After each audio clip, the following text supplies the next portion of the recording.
Bubur candil itu saya pelajari sejak saya menjelang remaja. Jadi saya selalu mengikuti nenek saya. Nenek saya itu mengajarkan saya bikin. Nah ini loh waktu kami masih zaman Jepang dulu. Dibilang susah mendapatkan beras, susah mendapatkan gandum. Jadi kami gunakan ubi kayu atau singkong gitu kan. Untuk menjadi makan tambahan hari-hari. Kadang-kadang ada dibikin tiwul. Nah, dan banyak lagi bikin lepat, bikin apa itu semua terbuat dari singkong, kadang-kadang dari keladi. Makannya juga kita dulu kata dia kan makannya berandau. Kadang-kadang berandau ubi, berandau singkong, berandau talas, terus jagung juga. Jadi waktu itu dia mengajarkan saya bikin ke bubur candil. Jadi dan saya rasakan itu bubur candil itu memang luar biasa enaknya. Nah, bubur candil sendiri itu ada yang juga bilang itu bubur atau tambo teluk burung lah. Nah, ini sebetulnya makanan kita, makanan rakyat yang secara tradisional memang dibuat. Keberadaan atau eksistensinya itu hampir bisa dikatakan seluruh pesisir Kalimantan yang berbudaya Melayu itu ada.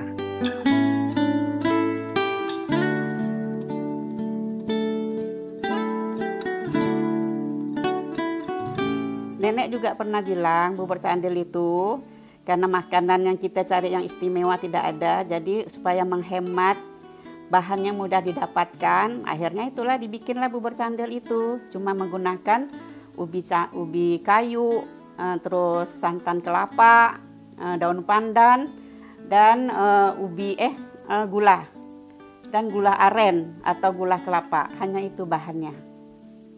Kemudian bahan itu memang rata-rata yang pernah saya tahu seperti kekicak itu memang dibuatnya dari pulut, beras pulut, tapi ada juga yang membuat dari ubi atau singkong lah seperti itu.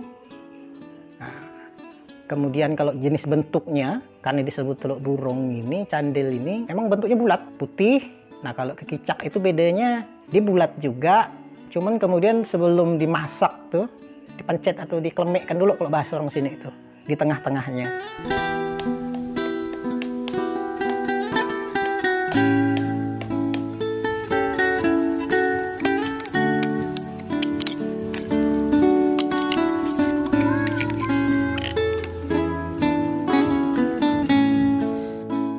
Banyaknya makanan yang disukai itu raja-raja dulu itu bingkah.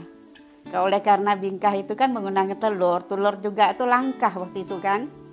Jadi kan itulah yang paling mudah dicari itu, yaitu ubi kayu kan bisa nanam sendiri.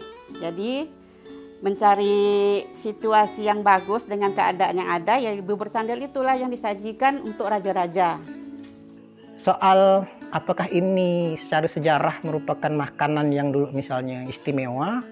Ya keistimewaannya karena barang ini sebetulnya makanan rakyat yang itu memang dihidangkan biasanya kalau ada kendurian. Nah, ini yang pernah saya ingat tuh kendurian lah. Kendurian misalnya acara orang 7 bulanan biasa atau selamatan-selamatan lain. Sering tuh dibuat tuh. Bubur candil ini pernah juga kita sajikan waktu itu sel Kalimata untuk sarapan tamu-tamu. Terus waktu itu saya di Dinas Pariwisata, jadi kepala dinas saya suruh bikinkan kuliner yang menarik, yang tidak banyak orang yang tahu itu kan. Jadi saya bikin 2 jenis waktu itu, selain bubur candil juga ada serikaya gitu, untuk dicocoli dengan pisang goreng dan lepat lauk gitu.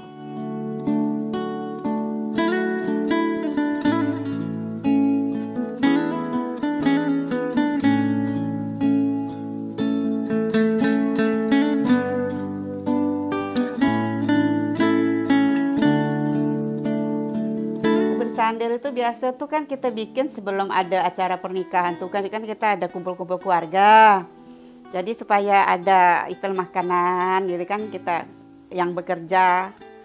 Jadi perutnya terisi kan kita sajikanlah bubur candil dan kue-kue pendukung lainnya gitu.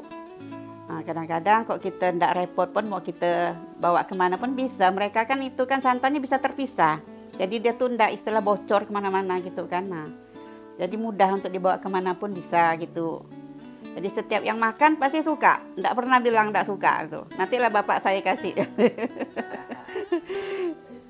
Nah, yang paling sering lagi itu sering muncul tuh kalau kue-kue seperti ini, candil atau kicak ini dibuat untuk buka puasa. Nah, untuk buka puasa. Bahan-bahan dasarnya itu tadi. Kalau dia dari tepung ketan atau pulut, ya pulut, kemudian santan kelapa, kemudian ya ada garamnya sedikit, kemudian juga untuk likutnya di kuahnya itu biasa santan ini ditambah dengan tepung sagu atau tepung kanji. Tapi boleh jadi juga ada orang-orang yang memang membuatnya dari perasan dari ubi itu sendiri seperti itu.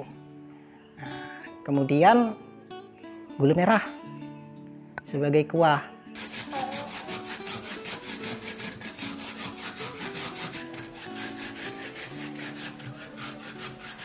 Adapun bahan yang digunakan tuh 1 kilo ubi kayu, terus setengah kilo atau 4 on gula aren kalau kita tidak terlalu senang manis gitu kan.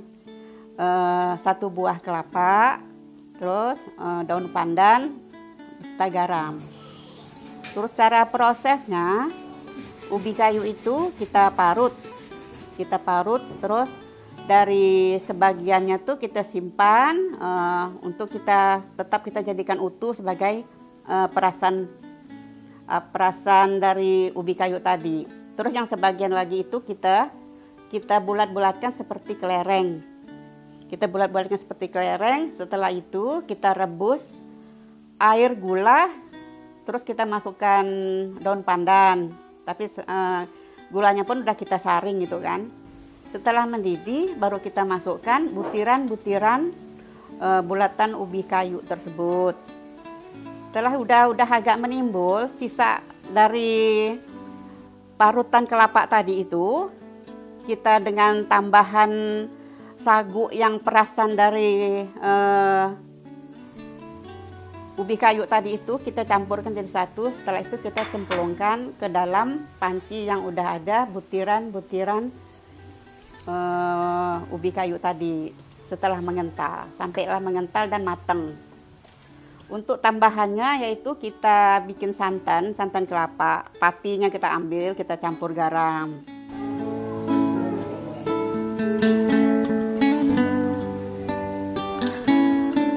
Perbedaan dari pembuatan bubur candel yang saya bikin, Kayung punya, dengan yang ada di Pontianak itu ada perbedaannya campuran bahan.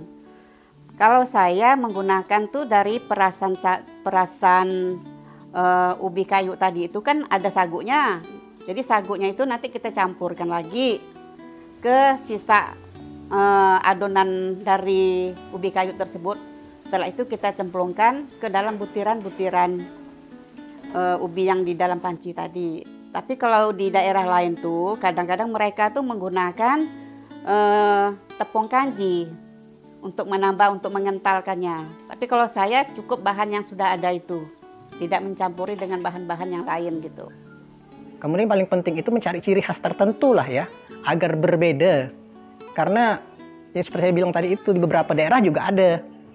Nah kalau misalnya memang kita ada menampilkan ciri khas yang berbeda tentang bubur candil khas kita, nah ini kan menjadi menarik. Kalau kita pengen kan aromanya seperti ada aroma durian, boleh juga kita campurkan gitu.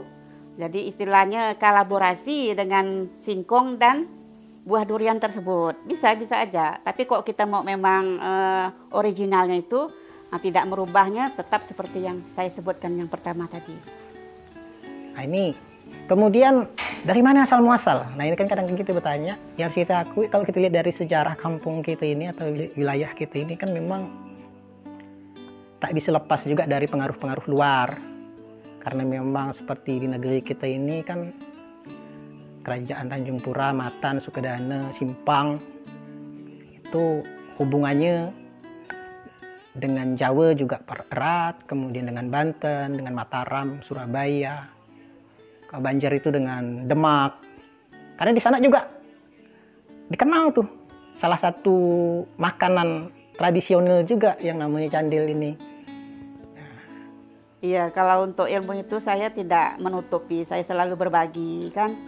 Apalah artinya istilah ilmu yang ada kalau tidak kita bagikan ke anak-anak itu kan akan putus di situ saja gitu kan. Nah, udah banyak yang minta pelajaran setelah makan tuh, Mi minta dong resepnya, Mi minta dong resepnya, sampailah yang di ini yang di Mahkota Kayung Mbak Fitri itu. Nah, Mi enak Mi minta Fitri Mi ya, sampai saya suruh datang ambil gitu. Ah, jadi dia mau belajar. Gitu gak dengan serikayanya itu banyak yang suka gitu kan. Nah.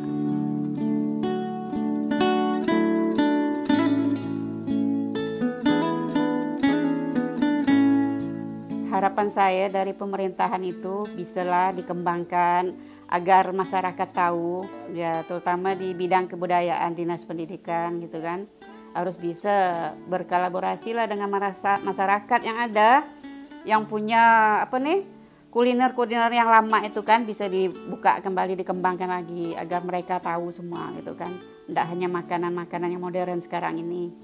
Anda belum sampai ke Tanah Bertuah ini, Kayong Utara, sebelum Anda merasakan atau menikmati kuliner lokal seperti bubur candil.